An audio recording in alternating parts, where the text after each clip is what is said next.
the Azure VPN set up for a couple clients, but this is just um, it's a way to get things more secure. But Secure Cloud Gateway is better because we can do web content management, block all porn, block all gambling, block all this, that, and the other thing. So it's a little tighter, but this will at least provide complete encryption between any endpoint and all of your 365 resources. So if you can feel confident that they're safe if they're logging in from Starbucks or somewhere else. Ba-bum. So that's that one, that one. Conditional access policy number 2. Where'd it go? Not there, not there. Okay, policies, other policies. Bypass for printer, yeah, like I said, I had that group in there to exempt it, but then we say, for our networks, we trust these networks. Well, you can name networks in here, and then you can say, well, if they're at this building or this building, because maybe we have 3 different locations, you can say that they are able to log in from those locations. We typically have policy set up so that you have to be in the United States in order to log in.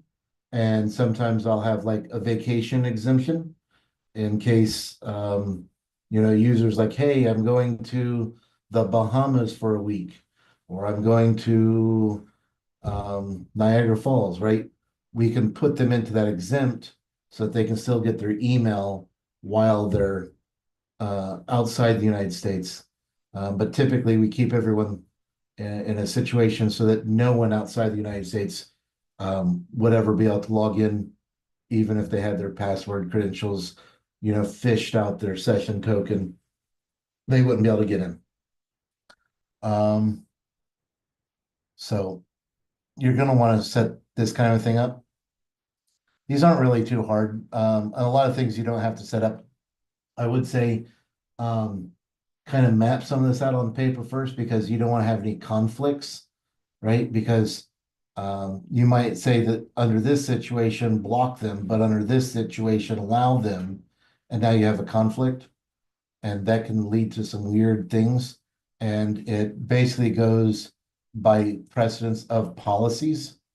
And like, you can't really change the order. So it gets a little weird. So let's do that. So you can actually check what if, right? And you can say what would happen. So you might want to check these things out before you ever, put your own global admin account into one of these policies, lay it all out here. If this person is coming from here on this device, blah, blah, blah, and it'll tell you whether or not they would get blocked or granted access. So I like that they added the what if. That's not been there for things. I don't know. I think I noticed it first like 4 or 5 months ago. So anyway, it's a really cool thing that you will want to use. So we can close that. Yes, global secure access for anyone where you can't. So if you want to give people more protection, maybe you don't want to set this up because you don't have more than 50 people. You can always have a firewall at the office and have everyone VPN in. At that point, you're going to have to ask yourself, do we want split tunneling or not? Because if you have people from all over the place, all routing their traffic to an office and then back out to the web and then back to that office to get back to the users, it can get really, really slow. So depending on how many people are hitting that VPN, maybe you do split tunneling. That was the recommendation for all Teams stuff back at the beginning of COVID, because most people didn't have a large enough pipe. They were saying, hey, allow split tunneling for Microsoft Teams and whatnot, because of all the video traffic that was going through. It was going to be encrypted anyway, so don't have it run through your VPNs. For a lot of compliance stuff, though, if you're dealing with NIST and whatnot, they typically don't allow that split tunneling. So um, if you're worried about split tunneling, I would say get yourself a secure cloud gateway or buy the biggest pipe you can at the office. So there's that. And then, this one, very important, this one. So manage, you can create 365 groups. If you haven't done this yet, I wish it was just available out of the box when you start up a tenant. Microsoft seems to love the idea that you can just share things with everybody and that's the default instead of you need to allow access instead of disallow access. So everybody right now, even if you're not an admin, you can probably create your own 365 group. You can probably create your own team. You can create a plan that goes with a new team or new 365 group, and you end up with a lot of sprawl. Once you have your own group that you're an owner of, now you can do all kinds of things on that site, that SharePoint site that goes behind it, and it just gets crazy because every time you create a new team or a new group, you end up creating a new mailbox. And if you create a new mailbox, now I can send and receive mail here. And that's just not good. I would say that violates all kinds of security principles because people don't know that you're using that email address. They don't know to even check it. So you could be egressing data all day long out of a mail account that people don't know that you have. So we want to lock that down. I was just telling Shadid earlier, they keep changing this. This has been the standard now for like a year or so, but they've changed the PowerShell that you use in order to do this. So I'm not going to, run PowerShell and thrill you with that demonstration, but I can possibly copy chat. Let's see if I can drop it here, paste. That's the page that they will give you all of your PowerShell commands to do all that. But if you're not using Azure AD Connect, or even if you are, the main thing that you want to do here is you go to Teams and Groups, and then you come over here to the security groups, and you create a group makers account or whatever you want to name it. And this is where I put those people who are allowed to create their 365 groups. And that way, not everyone gets to do this. So maybe, if you're a very large organization, you get 2 or 3 people out of every division and you put them in here and they're allowed to create new teams and groups for the division. But then at least that way you can have this locked down in your 365 governance to say, hey, this is when we create teams, this is when we create groups. Because if you just willy-nilly allow everybody to do it, they don't know what the hell they're doing. In Outlook, they see groups, they're like, oh, what's this? And you can't tell, I can't tell you the number of times I've gone into a new tenant and I see all these 365 groups called my tasks. And it's because someone tried to go to Planner and create their own plan for themselves, not realizing it's really for, a group of some kind. And now I have all these groups that are because people wanted to test out Planner. And so I find, my tasks, my plan, test 2, things like that. And, it gets to be a pain to clean up. So create the group, run the PowerShell, lock it down so that people aren't just willy-nilly adding things as they see fit. So there's that. Let's see here. Boop. Next, Defender. If you've not done this yet, you need to just go into your policies and rules under Security Admin Center, go to your threat policies, and we're going to configure your mail. So I get really annoyed with a lot of my mail because ever since I put CTO down on LinkedIn, I get spam from so many more people. Um, and they did a web scraping and they sold my info and whatnot. So I have a lot of people trying to email me. So I have extra spam rules on my tenant, but we also have a third-party tool to help with some of that. But anti-phishing, um, you will normally have the strict presets and stuff, but you're going to want to come in here and you can add these domains that you want extra protection on. And so if you have like 5 different domains in your tenant, maybe a couple of them you protect differently because the CEO, the CFO, things like that, maybe you enhance protections for them. So we have spoof intelligence, and that's so that whenever someone says, I'm Scott Brewster at gmail.com, and so they email in saying, hey, I forgot my password. Can you send it to me or reset it for me and send it here? Because this happens.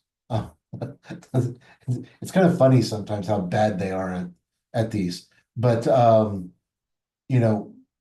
going to email in saying that they are someone who's on your, in your tenant, but they're using some generic Gmail account, Hotmail account, Yahoo account, whatever. And so you put on spoof intelligence. And whenever we do this, it throws up a big red flag saying, hey, I don't think this is who you say you are. And so you want to have that. We also have some spoof stuff with the DMARC policies. And so if you don't know DNS, there are 3 main records that you need in order to ensure safe, proper mail delivery. One is spoof, the SPF record, and this says, from where can my mail come? And it's good, right? So typically you're only gonna have your 365 location in that spoof record. If you have a copier scanner at your office that is trying to send out email through the SMTP relay provided by Microsoft 365, you're probably going to need the static IP address of that location so that that email can, log in and send out. If you're going to use Constant Contact or MailChimp or something else, you're going to want to add that to the spoof record. So that's one of those things. The other one is your DKIM record. So you can go in here and type DKIM and it'll find it for you. You can set that up. But this is a signature to basically say my ID matches, I am who I say I am. So between location and signature, that's how we identify, is this mail valid from the right place, from the right person, and not Scott in his basement doing a proof of concept to show people how badly secured they are, because I've done that too. Because I can throw a mail server in my basement at any given minute and just start sending things out. I used to do it all the time for fun. So your DMARC record here says, hey, if these things don't match, what do you want me to do with your mail?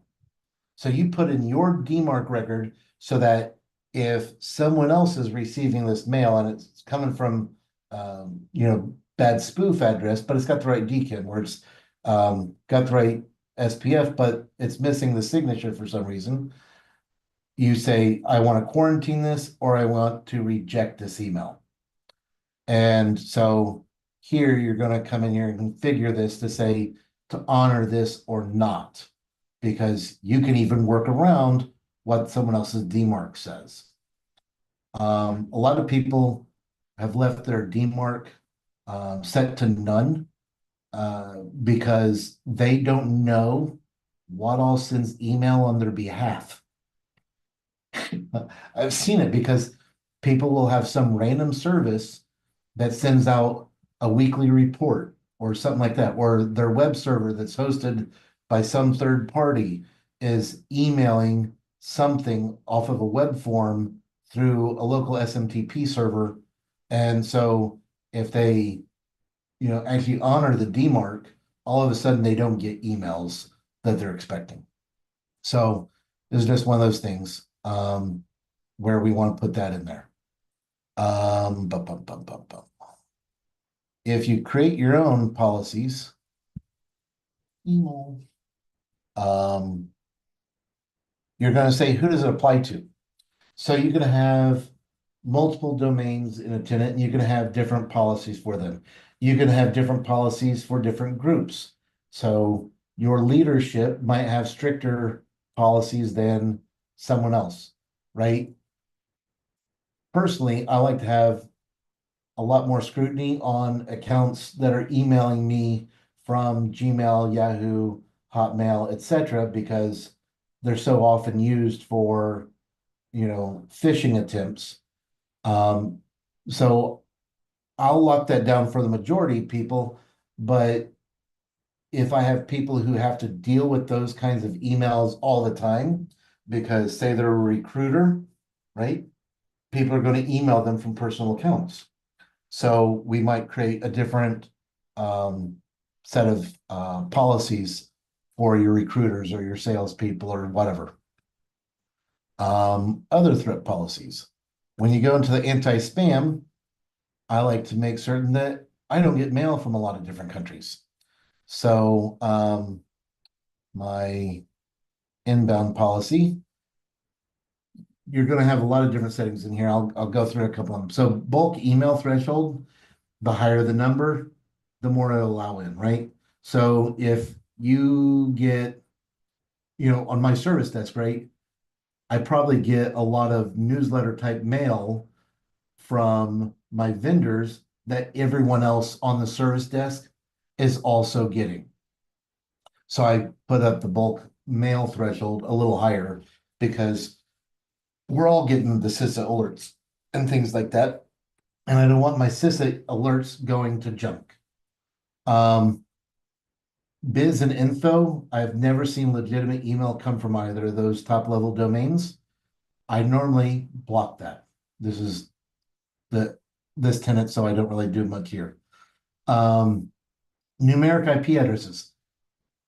I can't think of a time whenever I've seen this as a good thing, where somebody emails you a URL and it's actually got like 162.122. Whatever, and it being the reference for, the HTML that gets put into the email.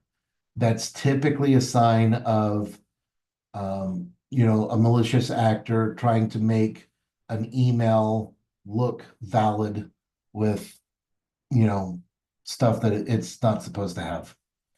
URL redirects. So I see this all the time, and this is a hack that happens a lot with a lot of these third-party email protection folks, where they will do a URL redirect to say it's going through safe links or something like that, which you can get through Microsoft too. But they can rewrite those things themselves to bypass your own security. So sometimes I'll mess with that. Empty messages. Sometimes malicious actors just email you a blank message to see if it goes through and not get an NDR, non-delivery report. So if they get the NDR, they know that, okay, we're not going to do that. If they don't get the NDR, now they know that they can attack that account. So, you got some of these things, sensitive words, like cursing and whatnot, you can actually block that. I wouldn't recommend it. But the SPF record hard fail. So if the spoof record is wrong, just block it. We can do all that. Conditional sender ID settings, backscatter, some of these other things, you want to block. But the one that I love here is international stuff. And that's when you're going to come down here. And I put the common ones in here, right? Not to knock any of these countries, but this is where I see the bulk of the malicious phishing emails coming from. where it'll be certain countries and certain languages. There was a Slovak gang that had hacked an Italian company and was using that Italian company's legitimate emails in 365 to email some of my clients. And so I had to go in the other day and block Slovak as the language because that was the original language that they were using and it was able to detect that. Um, but maybe you don't block every country, but the original language settings on that person's computer, maybe you do want to block it. The only thing I hate about this is there are like 192 countries in the world, and I can't just say only allow USA. So I don't go through and block everything. I sometimes kind of wait until they seem to be a problem. But you can go through here and block everything. Just letter A and then click, letter A, click, letter A, click. It takes a while, but you can get through there and do that. I have had to do that for one client. I would recommend against blocking Canada just because you think you're doing business with an American company and so many services end up getting rerouted through Canada that legitimate email will get blocked. So I would not recommend blocking Canada. But I definitely block a lot of certain things. You could even test all this stuff and all that good stuff. But I typically up those spoof scores and everything else to say, like, I want more things going to my spam, and then I can pull things out of spam if it's legit. Because I check it a couple times a day, but uh, I probably get, I don't know, 30, 40 spam messages a day to my work account, and I've scrubbed the internet pretty good of it. But everyone else has my email, so someone else gets my stuff. Um, la la la la la. Oh, I almost forgot. We also want to go into Exchange, and you want to do this because some people are bad with remembering to send encrypted email, uh, and they don't do that.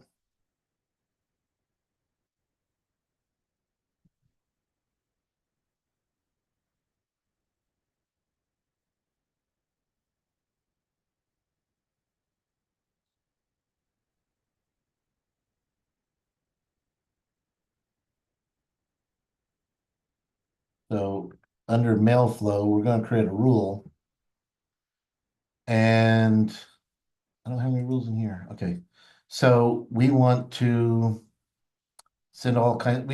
You should really do all kinds of rules in here, but you can say, "Hey, apply encryption if one of these things applies," right? So if the subject um, the body includes any of these words, and we can say secure and okay, right? So if it has this, we're just going to automatically encrypt. And this saves them the extra step of going into their ribbon inside of Outlook to encrypt it. So secure. So you want to do something like that, right? Apply the encryption. Boom, done. Right? And accept.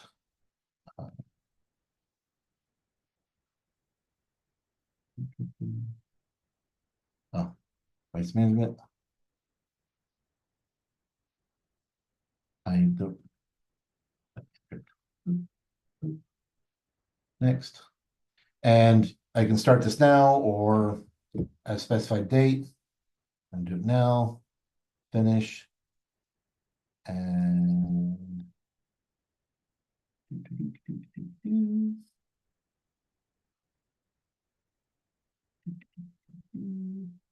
But you can have this, if you set up all of your DLP rules and things like that, any content that you automatically have Microsoft scan and look for PHI, PII,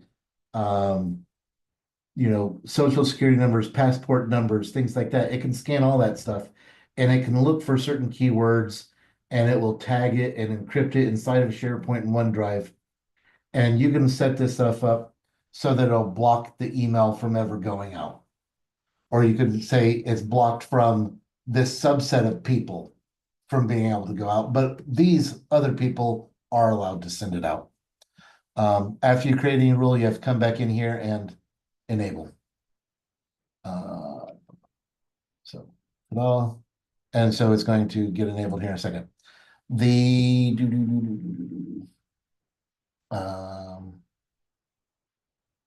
you can apply the disclaimers here. They, of course, don't mean anything legally, but a lot of people feel better about them. Where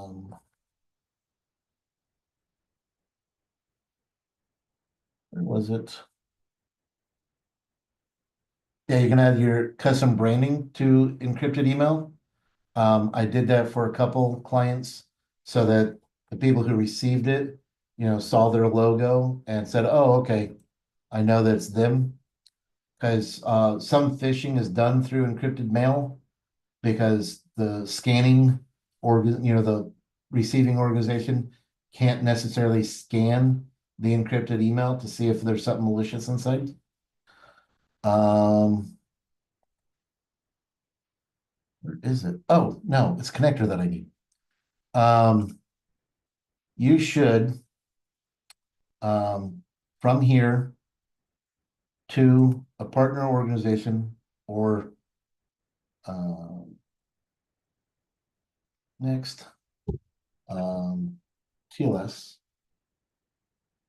Oh. So you're going to say when the emails are sent to these domains, and we can add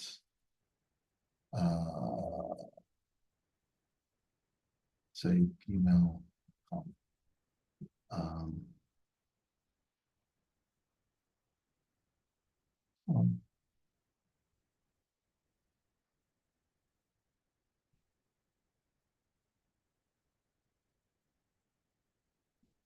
so we can say all.com, right? And use the MX records associated with the partner's domain. So what this is going to do is say, hey, I want you to look up the DNS records of the person you're sending the email to and make an encrypted tunnel so that the mail can go through. The reason why we have to do this sometimes is you have to understand email works just like a postcard. And everybody who gets that mail as is being delivered from this individual to that individual can read that email. All email is sitting in the clear unless you encrypt it. Because a lot of people fail to encrypt, at least this way we can create a tunnel, and it's not going to identify whether or not the person on the receiving end really is the person you intended, but it will make certain that no one in between is able to read that message. So we can create the TLS tunnels, and so it's going to use the MX record of the person that you're sending it to and connect it.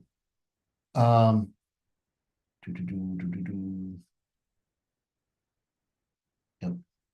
Next. I'm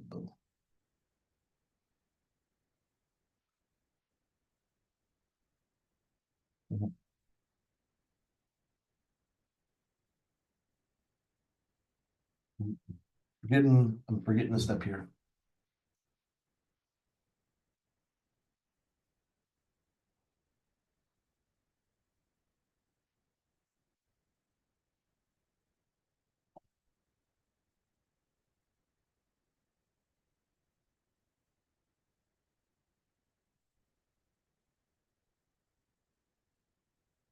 I'll validate. Just checking my MX record to see if I can create that secure tunnel. Because if it was an email server in my basement, it would fail.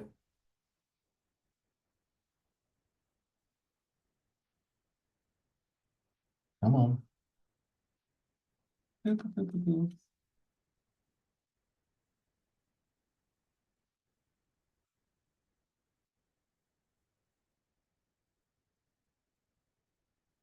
If you want more detailed instructions on setting this up, you can just Google TLS tunnel M365, and there are a couple articles out there on this. Microsoft can be slow sometimes. Do, do, do, do, do, do, do, do, do, do.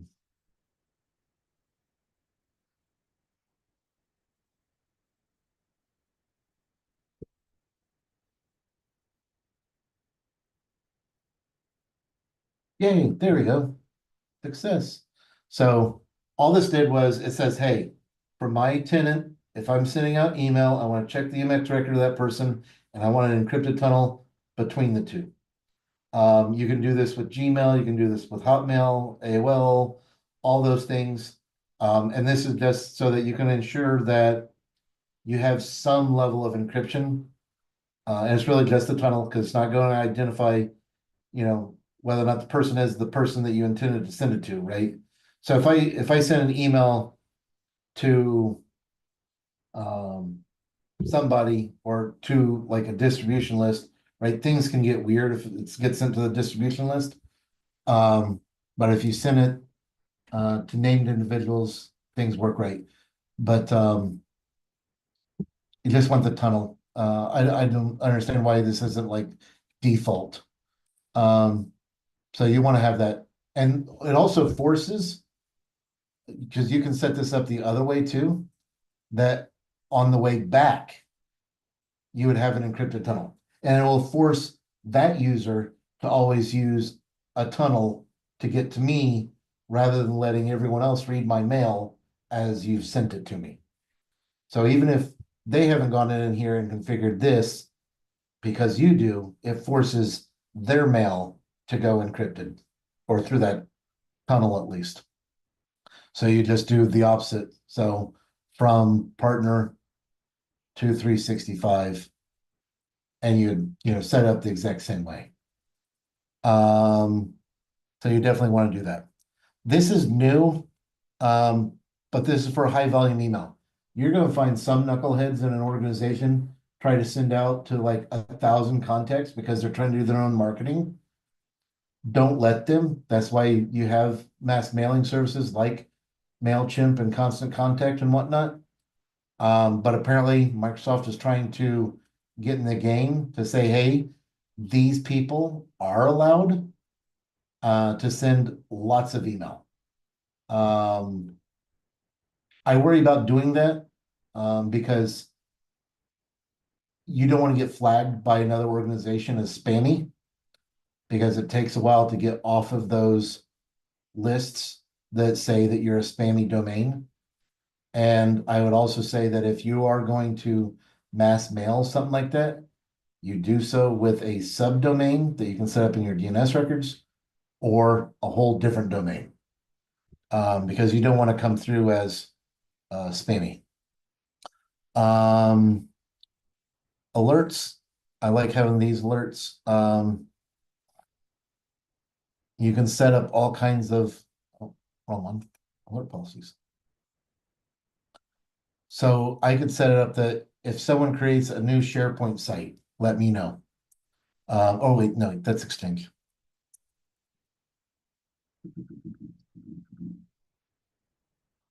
Where is it?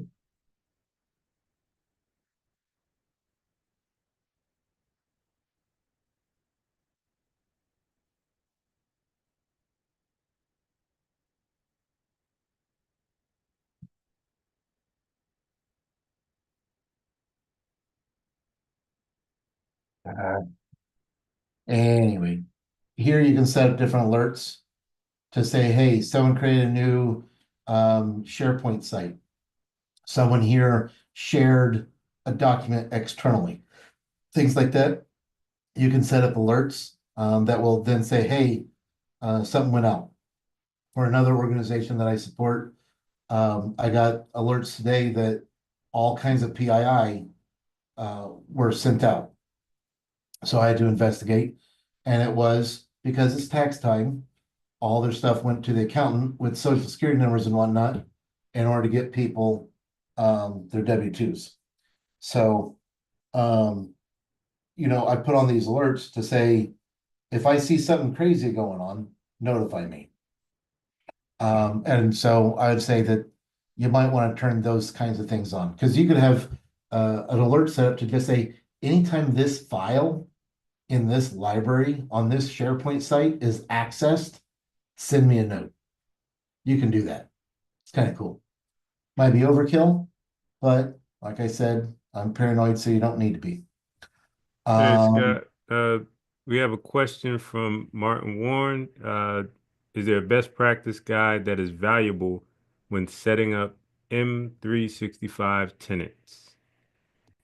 Not a single best practice. There are two main vendors that I know that have some automated policies in place to lock certain things down, so that they can be NIST compliant, HIPAA compliant, this, that, and the other thing. Augment is one of them. Enforcer is another. I know the Augment is not FedRAMP. I was asking the people from Enforcer, and I'm waiting to hear back from them because I know that Enforcer has um, their product in GCC low, and I'm trying to see if I can get it for GCC high. I don't think any of them are rated for DoD.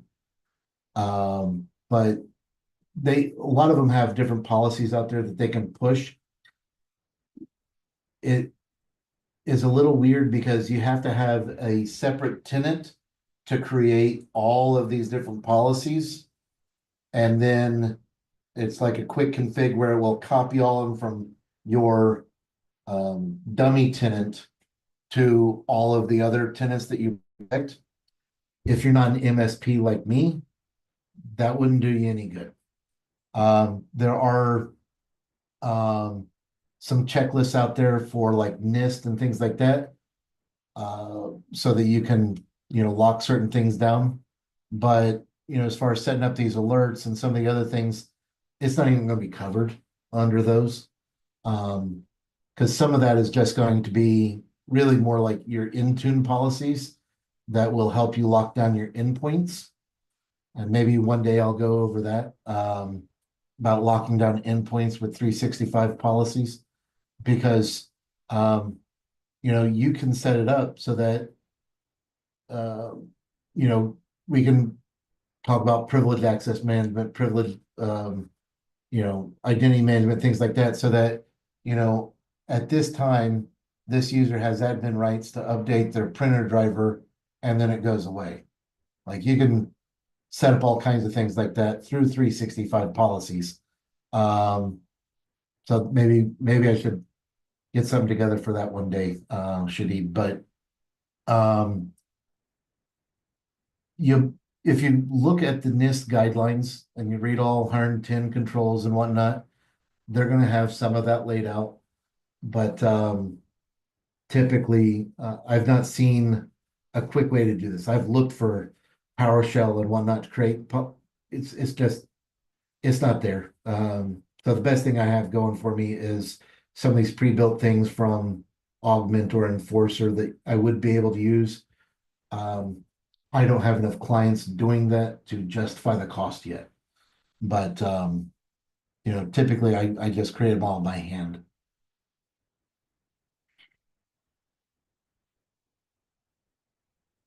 Any other questions? It's clear for right now. Well, if anyone wants to ask me something outside of this, feel free to email me at scott@m365dc.com. Um, and we can talk about whatever. If you want to lock certain things down, um, that's probably the best way to get hold of me. You can always find me on LinkedIn too. I'm very responsible on LinkedIn. Um, but I think that really I've gone over my checklist here. Oh, P1 versus P2.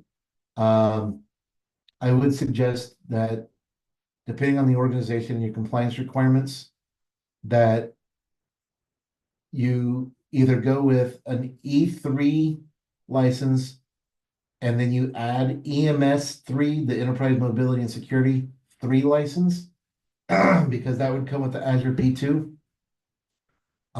Because of all of the extra identity management stuff that you can do and the logging that it provides you. If you don't have very high compliance requirements, business premium is probably a good way to go, unless you have more than 300 people in your organization. The difference is just pretty high with the extra stuff you can do. And if you want your NIST compliance, you need P2. So if you are a DoD contractor or a federal contractor of some kind, you probably want all your people to have P2. Just putting that out there. Okie dokie.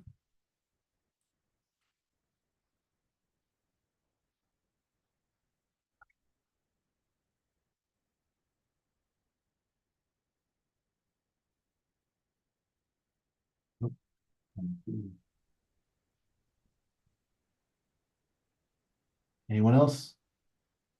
Let's see. Let me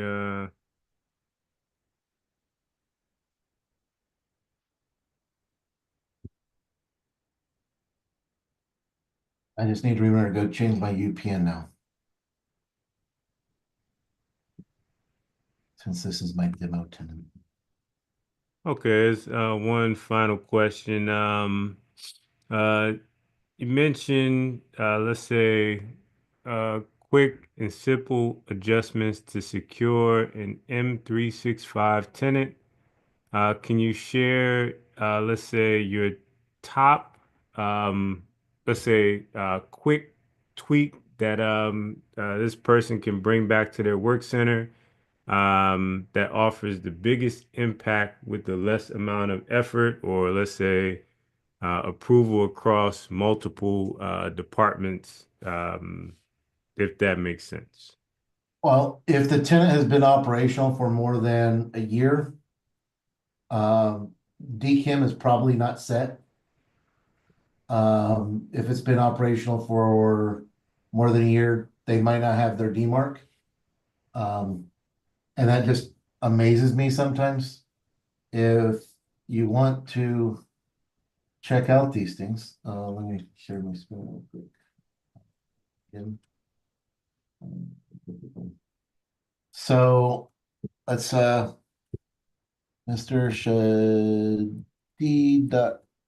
Shadi.com, right? That's your domain, isn't it? We are, it was at one point, yeah. What's your It's domain now? oh no, we're I'm going in a different direction with that.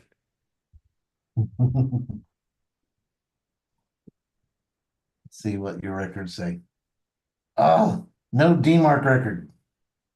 So without a DMARC record, if you were to try to send out mass mail or just things to people that you know from MrShadid.com, a lot of it's going to end up in junk just because Most, you don't have this DMARC record. So, there's that one. I can't check for a DKIM because then I could steal your DKIM keys. But the DKIM is probably not set on older tenants. So you'd want to do that. I'd say the best thing is really locking down who can create groups, because that scares the bejesus out of me because the sprawl that it creates. And then the really setting up the email stuff. All the email stuff is so important. And if you have your business premium, you get a certain Defender license. So you'd want to set up that safe links in your email where it will scan that stuff. But you can also force that down through the browser. And that way it blocks bad links. But it's the ability to enforce that right? Because people can turn on safe links themselves, but you want to enforce that so that it prevents them from going to a malicious site. Be honest though, Microsoft's product is not the best. Um, Conceal is a product the government uses, and it will block all kinds of bad sites if you try to go there. Um, and what it does is it just opens up the site in a sandbox before you get there, and then it opens up all the links that are on that site to identify if those go somewhere malicious, and it will block you from going before you open it. And the good thing is that Conceal will do this.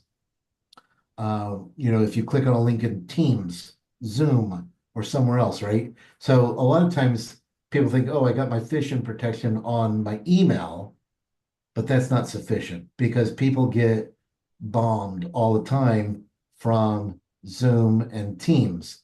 I got a friend, mutual friend Shadeen knows, and she got phished through LinkedIn. She thought she was getting a document through LinkedIn that was someone's OneDrive, and when she clicked on it, it phished her for her credentials, took her session token. The person then created all these rules in Outlook automatically through a script that they run, and started to route specific emails to the RSS feed to hide the fact that they were there. And then they sent out all kinds of other email from her account to a whole bunch of other people. So having phishing protection on your email alone isn't sufficient. At a bare minimum, you want to use safe links. I don't use it because on my tenant, I have the Secure Cloud Gateway and Conceal that do all that stuff for me a little bit better.